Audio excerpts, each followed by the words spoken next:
The year on Toril is very similar to a year on Earth. There are 4 seasons, 12 months of 30 days, with 5 days between those months during the year, which are seasonal festivals, celebrated differently depending on the location and culture found there. The main differences between Toril and Earth calendars is that each of the months has exactly 30 days, and they're divided up into 3 10-day long segments called 10 days, rather than weeks. Each of the 12 months has its astrological sign, and while the names are different, there are strong common aspects between the astrology of Earth and that of Toril. Now, I absolutely must point out here that astrology is not an aspect of the campaign setting that is covered in any official capacity in the campaign guides and various lore sources over the decades, which is something I found to be quite a shock, all things considered. While there are known stars and constellations, planets and such, astronomy, in other words, there isn't any astrology. So today I'm going to show you how I handled it and the reasons why I've done things a certain way. So to begin, I go with the concept of sticking with 70% familiar and 30% strange. This means I'm not going to deviate hugely from existing astrology, mostly because most people don't know much about it beyond what they see in the newspapers and apps on their mobiles anyway.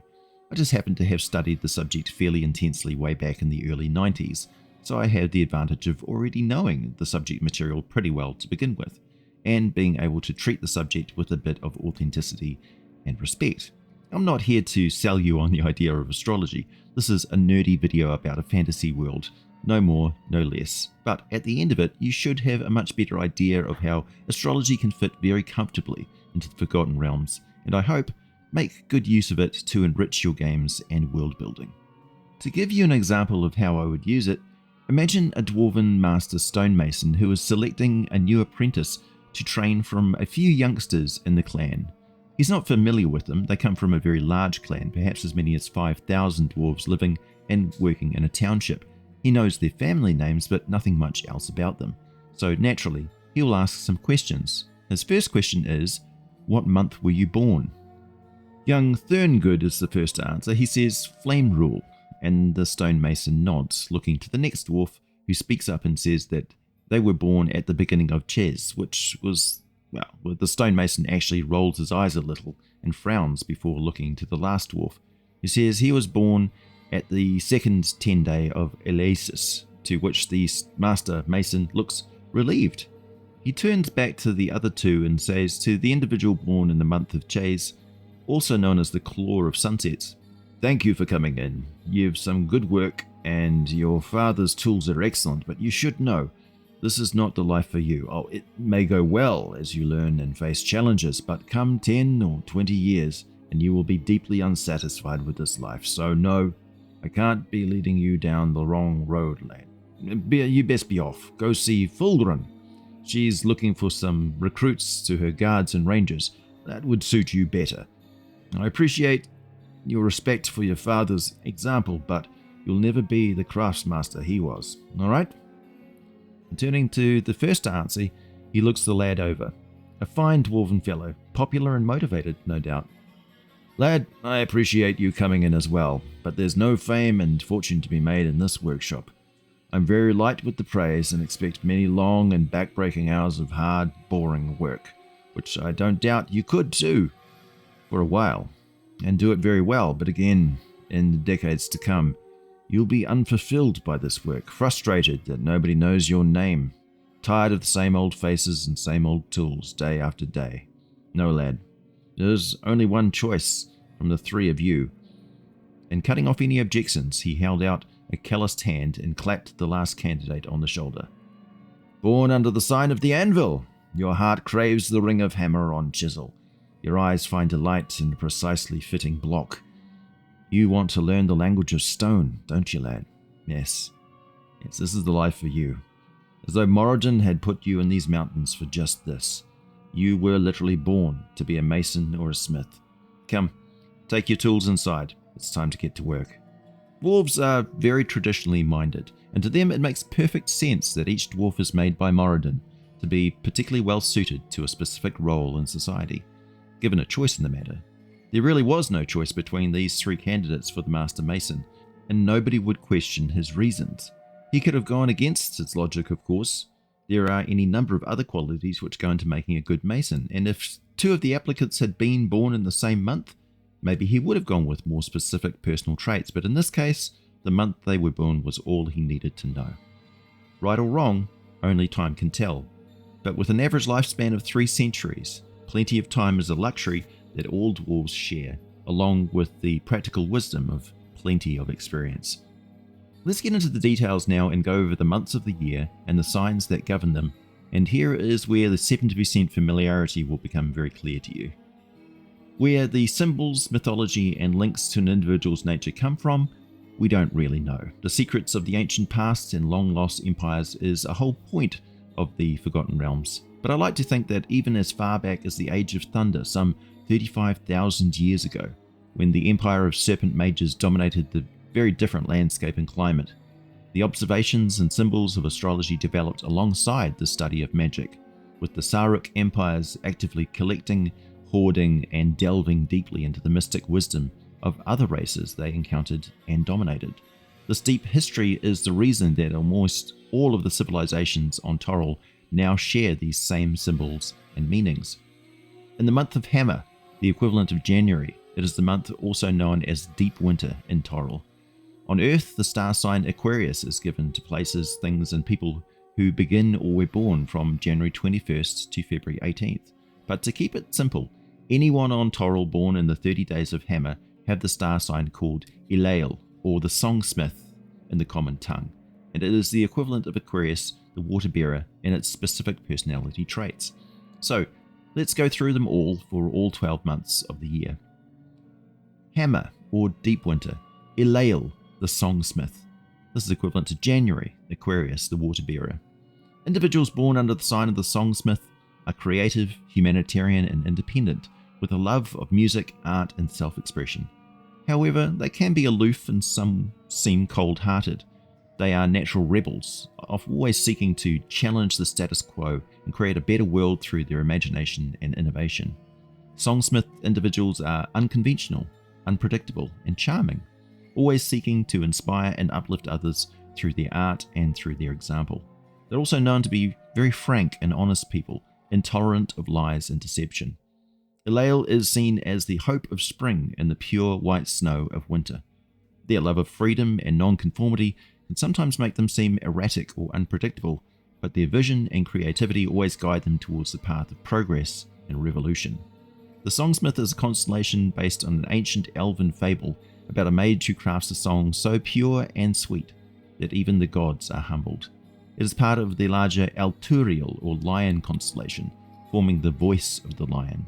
Most also call this the sign of the bard, although bardic magic is comparatively very modern and a new invention on the World of Toril. Alturiak, or the Claw of Winter. Namarie, the Elfmaid's Tears. This is equivalent of February, Pisces, the fishes. Individuals born under the 2 teardrop sign of Namarie are deeply emotional and empathic, with a strong connection to the spiritual realm. They are compassionate, imaginative, and creative, with a love of art, music, and drama. Namarie individuals are natural dreamers, always seeking to connect with something greater than themselves. Their intuition is strong, and they're often guided by their emotion and instincts. While they can be vulnerable to the whims of fate, their adaptability and resilience always help them navigate the ups and downs of life. The Elfmaid's Tears is a star constellation clearly visible directly over the city of Waterdeep, and is mentioned in the novel Dreamsphere by Aileen Cunningham on page 17. Not much is known about the mythology behind the teardrop symbol, but it's clear that the symbol is very old, even older than the history of the elves on the planet. Chase, or the Claw of Sunsets. Leriynari, the Sailor's Star. This is the equivalent of March, Aries, the Ram. Those born under the sign of Leriynari are natural adventurers, always seeking to chart new courses and explore the unknown. They are confident, courageous, and passionate, with a love of freedom and a disdain for routine. Leriynari individuals are natural leaders, always taking the helm and guiding their companions through the challenges of life. Their impulsiveness can sometimes get them in trouble, but their quick wit and resourcefulness always help them find a way out. Leriynari, also known as the Sailor's Star, is a bright and steady star that guides sailors and travelers through the night. It is held sacred to the Selûnites and praised by sailors across Faerun. The star is also known as Yelondirothiel, or the Traveller's Star, among the elves, who believe that humans first learned of the star's navigational uses from them.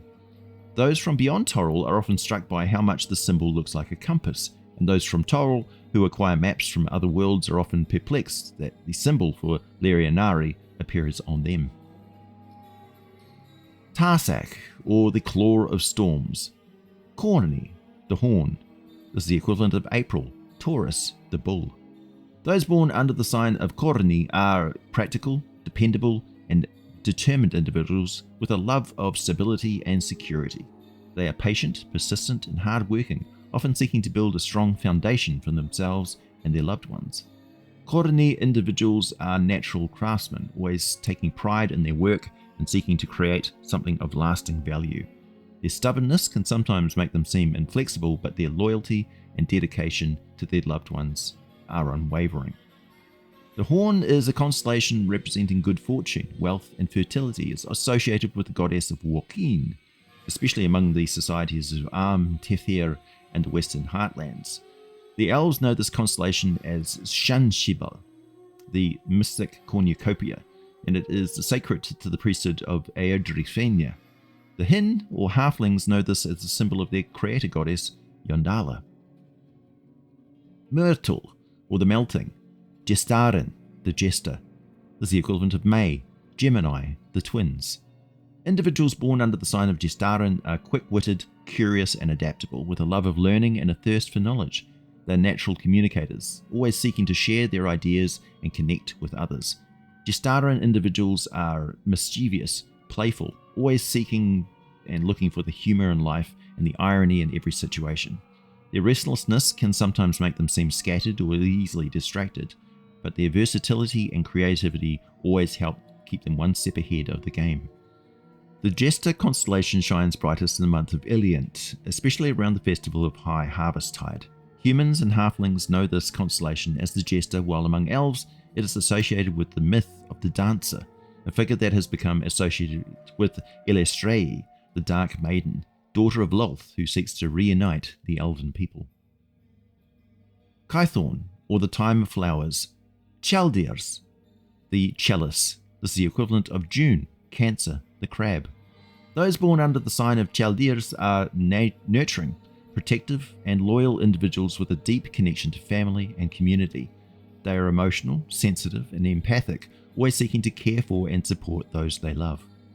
Chaldirs individuals are natural caregivers, always putting the needs of others before their own. Their emotional depth and strong intuition make them highly attuned to the needs of those around them. On the other hand, they also tend to be blunt and are sometimes reluctant and moody when forced outside their comfort zone. Chaldirs is a relatively minor constellation known as Kebelos, or the Odalan in ancient texts, though the meaning of these words is lost, and the texts indicate that the Chalice once played a more important role in the heavens. Flame Rule, or Summertide. Svendorin, the Swordsman, is the equivalent of July. Leo, the Lion. Individuals born under the sign of Svendorin are confident, passionate, and generous, with a love of drama and a flair for the dramatic. They are natural performers, always seeking to entertain and inspire others through their creativity and charisma. Svendorin individuals are warm-hearted and loyal, always seeking to stand with their friends and loved ones. Their pride and ego can sometimes make them seem arrogant and domineering, but their warmth and generosity always shines through in the end. The Swordsman is a constellation that shares the same traits in cultures across Faerun: loyalty, guardianship, battle, and freedom. Many legends and myths have been attributed to the Swordsman through the ages, although most recent human ones center around Torm or Tempest's exploits. Elasis, or High Sun. Kragnir, the Anvil. This is the equivalent of August, Virgo, the Maiden. Those born under the sign of Kragnir are practical, hardworking, and diligent individuals with a love of craftsmanship and a desire to create something of lasting value. They're precise, analytical, and critical, always seeking to improve and perfect their work. Kragnir individuals are natural craftsmen, always taking pride in their skills and seeking to create something of beauty and utility. Their attention to detail and perfectionism can sometimes make them seem nitpicky or overly critical, but their dedication to their craft is unwavering.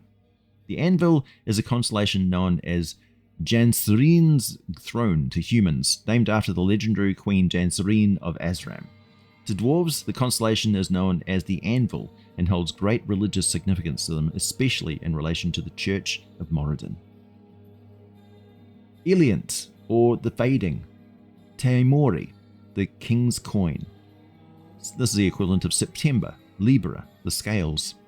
Individuals born under the sign of Tymori are charming, gracious, and social with a love of beauty, harmony, and balance. They are natural diplomats, always seeking to create peace and understanding between opposing forces. Tymori individuals are cooperative, adaptable, and conciliatory, always seeking to find common ground and resolve conflicts through compromise and negotiation. Their love of luxury and comfort can sometimes make them seem more superficial or materialistic, but their sense of fairness and justice always guides them toward the path of righteousness.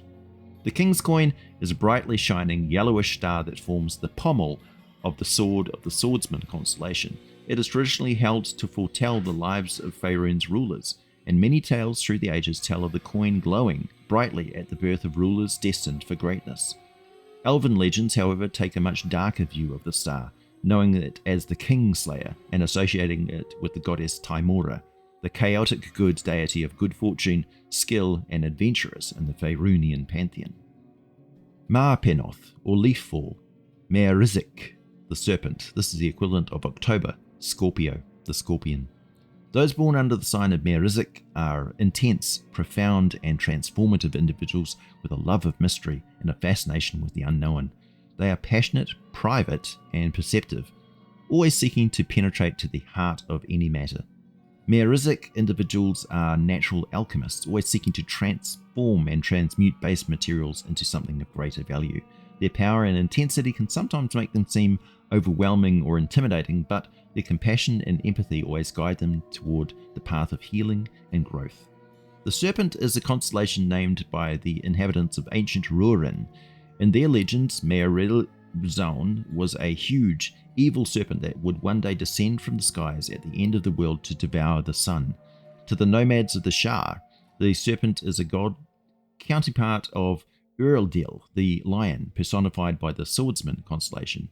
The serpent is associated with the cycle of transformation and renewal, and with the gods of magic, including Azuth and Mistral. Uktar, or the Rotting. Ulazirin, the Wizard's March. This is the equivalent of November. Sagittarius, the Archer. Individuals born under the sign of Ulazirin are adventurous, optimistic, and expansive, with a love of learning and a thirst for knowledge. They're natural explorers, always seeking to explore new horizons and discover new wonders. Ulazirin individuals are enthusiastic, freedom-loving, and principled, always seeking to inspire and uplift others through their example and their teaching. Their love of adventure and exploration can sometimes make them seem restless or easily distracted, but their vision and idealism always guide them toward the path of progress and discovery. The Wizard's March is a grouping of 3 stars known collectively as the Wizard's March, and although the name of the constellation has passed into common lore among the peoples of Faerun, it is believed that their origins lie to the east in the lands of Reshimen and the ancient Ruamathar. The symbol is of 3 wizards' hats. Nightall, or the Drawing Down. Labriani, the Archer. This is the equivalent of December. Capricorn, the Goat. Those born under the sign of Labriani are ambitious, disciplined, and responsible individuals who love a good challenge and a desire to achieve greatness. They're natural strategists, always seeking to create and execute a plan with precision and skill. Labriani individuals are patient, persistent, and practical, always seeking to build a strong foundation for themselves and their loved ones. Their reserve and caution can sometimes make them seem aloof or distant, but their loyalty and dedication to their goals is unwavering. On the downside, those with the sign of the Archer can be sticklers for rules and ferocious when upset. The Archer is the constellation often seen as a companion to the Swordsman, whom he faces across the nighttime sky. The elves also call this constellation Libriani, and each elven enclave seems to have its own legends and stories about him. And that's all the 12 of the star signs. As you can see, they're just copies of the familiar star signs because we really don't need to reinvent the wheel. And I think players will automatically feel a connection to the idea thanks to their star signs being represented. It's a perfectly valid bit of character creation to write down what star sign they are, since you can combine astrology and the character's other traits such as alignment and background flaws or boons, or goals and motivations. It does nothing but add to the game's richness and complexity. In the realms, nobles and merchants consult astrologers regularly to choose auspicious dates for key events like treaties, battles, and weddings, believing celestial alignments affect luck, wealth, and power. Commoners too follow these signs for decisions in daily life, when to plant crops, start a journey, or even pick a spouse. I hope you enjoyed this video and the astrology concept. My name's AJ Pickett, and as always, I'll be back with more for you very soon.